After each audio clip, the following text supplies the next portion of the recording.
tervetuloa kanavalle.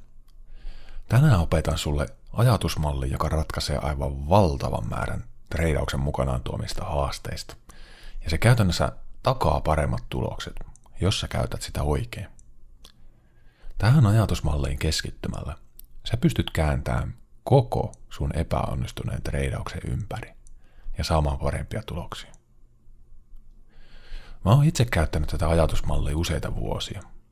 Ja se on yksi olennaisimpia osia mun omassa treidauspläänissä. Ja mä oon vahvasti sitä mieltä, että sen tulisi olla jokaisen treidaajan yksi vahvimpia kivijalkoja. No, mikä ajatusmalli se on? Se on nimeltään yksi hyvä treidi. Englanniksi one good trade. Mä opin tämän vuosia sitten ja mä en tiedä kuka tää on alun perin keksinyt. Mutta tunnetuksi sitä on viime aikoina tuonut muun muassa S&P Capitalin Bella. Sillä on samaniminen kirjakin. Se on heidän prop-firman tämmöisiä ydinperiaatteita. Ja en lainkaan ihmettele. Niin hyvä tää on. Kyse on siis ajatusmallista, jossa keskityt ottamaan yhden hyvän treidin kerrallaan. Jos et sä tiedä mikä on hyvä treidi, niin katso ensin hyvät ja huonot treidit video tästä samasta soittolistasta. Kyseessä on siis treidi, joka on täsmälleen sun oman treidipläänin mukainen. Eikä sillä väliä, mikä se lopputulos on, onko se voittoa tai tappiota. Ja jos sä nyt tässä vaiheessa ajattelet, että olipa tyhmä ja yksinkertainen juttu, niin malta vielä hetki. Tämä ajatusmalli sisältää ihan valtavan viisauden. Se on suorastaan nerokas. Mietitäänpä hetki, että mikä onkaan sun tehtävä treidaajana.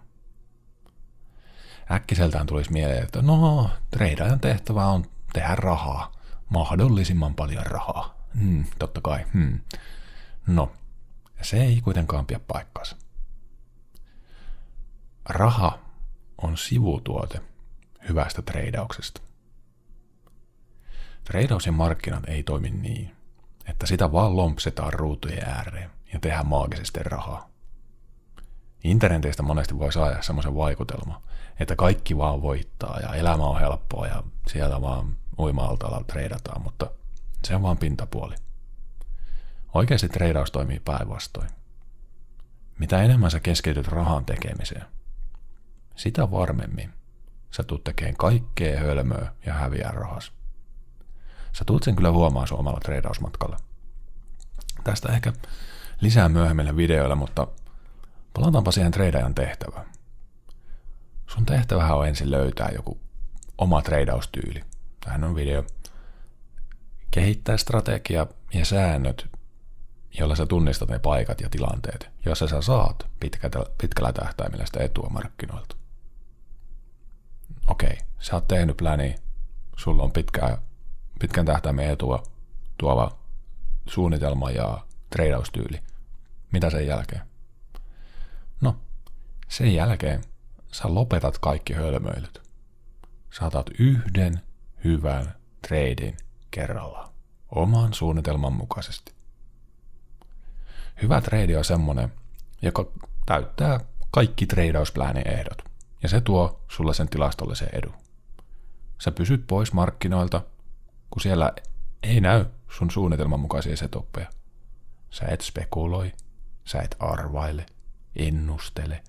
Sä odotat suunnitelman mukaista yhtä hyvää treidipaikkaa. Ja kun semmoinen tulee, niin sä treidaat sen niin hyvin kuin sä pystyt. Alatko sä huomaa, miten tämä ajatusmalli, mihin tämä johtaa? Kun sä käytät tätä, niin se pitää sut olla vakaalla, tuottavalla polulla. Se pitää sut erossa hölmöistä treideistä ja suunnitelman niin kuin ulkopuolisista arvailuista, joiden tilastollista edusta sulle ei ole mitään hajua.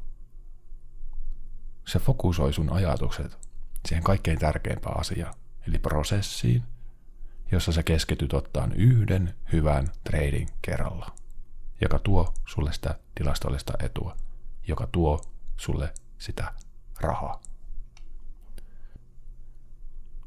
Kanavaa seuranneena varmasti jo tiedät, että treidaus on pitkän tähtäimen touhu. Ja yksittäinen treidi voi satunnaisuudesta johtuen olla voittava tai häviävä, ja sä et koskaan pysty vaikuttamaan lopputulokseen. Sä voit vaikuttaa vaan siihen, että otatko sä sen treidin vai etkö sä ota. Ja jos sä otat sen, niin sä voit managerata sitä sen sun suunnitelman mukaan. Joskus voit olla häviöputkessa 5 tappioputkeen, tai turhautuneena teit hölmön virheen vielä ja hävisit vielä enemmän kuin oli tarkoitus. Sä haluaisit ehkä ottaa megaposition ja yrittää voittaa kaikki häviöt nopeasti, mutta älä tee niin. Se olisi vielä suurempi virhe. Ja satunnaisuus tämmöisessä tapauksessa, niin se voisi rankaista sua vielä 2 kauheammalla tappiolla, koska et sä voi tietää, miten seuraavassa treidissä käy. Jos sä oot häviöputkessa, niin mitä väliä? Unohda ne. Mennyt on mennyt. Keskity ottaa 1 hyvä treidi. Sillä sä pääset takaisin sille voittavalle polulle. Jos seuraavakin treidi häviää, mitä väliä? Sä oot tehnyt sun oma osuutesi. Sä oot treidannut sun suunnitelman mukaan, kuten kuuluu. Ennen pitkää tilastollinen etu kallistuu sun puolelle ja sä tuot taas niitä voittoja mukana, jos sä otat hyviä treidejä. Tämä ajatusmalli toimii toiseenkin suuntaan. Jos sulla on hyvä voittoputki ja tuntuu, että sä oot ihan treidausjumala, jonka kaikki positiot voittaa, niin hyvin usein tämmöinen voittoputki päättyy yhteen ylisuureen tappioon. Silloin sä oot itse varmana hypännyt vähän tämmöiseen keskenkertaiseen treidiin, koska kaikki sun edelliset treidit on ollut voittavia. Vähän liian isoilla positioilla mukaan ja treidien tämä satunnainen jakauma lopettaa sen leikin sitten tuomalla mehevä tappio. Sä saatat venyttää stoppiakin, koska haluat välttää väärässä olemista ja oothan sä tehnyt niitä mestarillisesti voittoja jo pitkään. Mutta jos sä kuitenkin ennen sitä treidiä pysähyt ja kysyt itseltäsi, olenko mä ottamassa yhtä hyvää treidiä, niin se tilanne muuttuu neutraalimmaksi.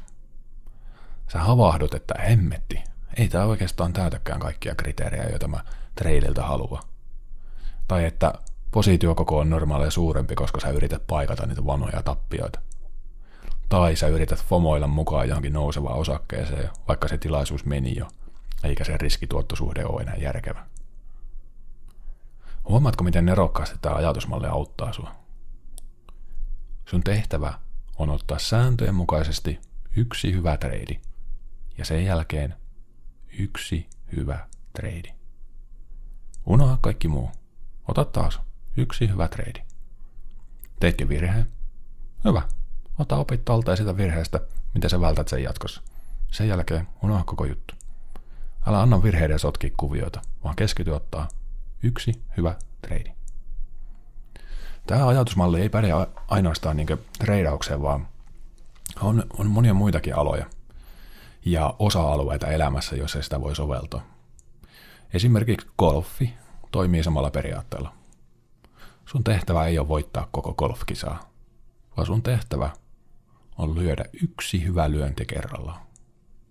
1 tasainen hyvä lyönti oman swingis mukaan, oikealla mailalla, oikeassa paikassa ja vielä oikeaan suuntaan. Jos kisassa pelikaveri on sua edellä ja se luo painetta kilpailuun, mitä väliä? Keskity lyömään 1 hyvä lyönti kerrallaan. Jos sä lyöt sen pallon jonnekin lepikkoon, toisin sanottuna otat tappion treidauksessa, mitä väliä? Poista tomut harteilta, keskity lyömään 1 hyvä lyönti takas sinne väylälle ja sitten jatkaa peliä. Treidaus, golfi, frisbee-golfi, pokeri, sama periaate pätee. Kokonaisuus rakentuu pienistä palasista ja pelaamalla tasaisesti ja johdonmukaisesti. Se tuo mukanaan voittoja niin treidauksessa kuin golf-turnauksissakin. Toivottavasti saat tästä ajatusmallista apua omalle polullesi. Hyviä treidejä, nähdään taas seuraavassa videossa.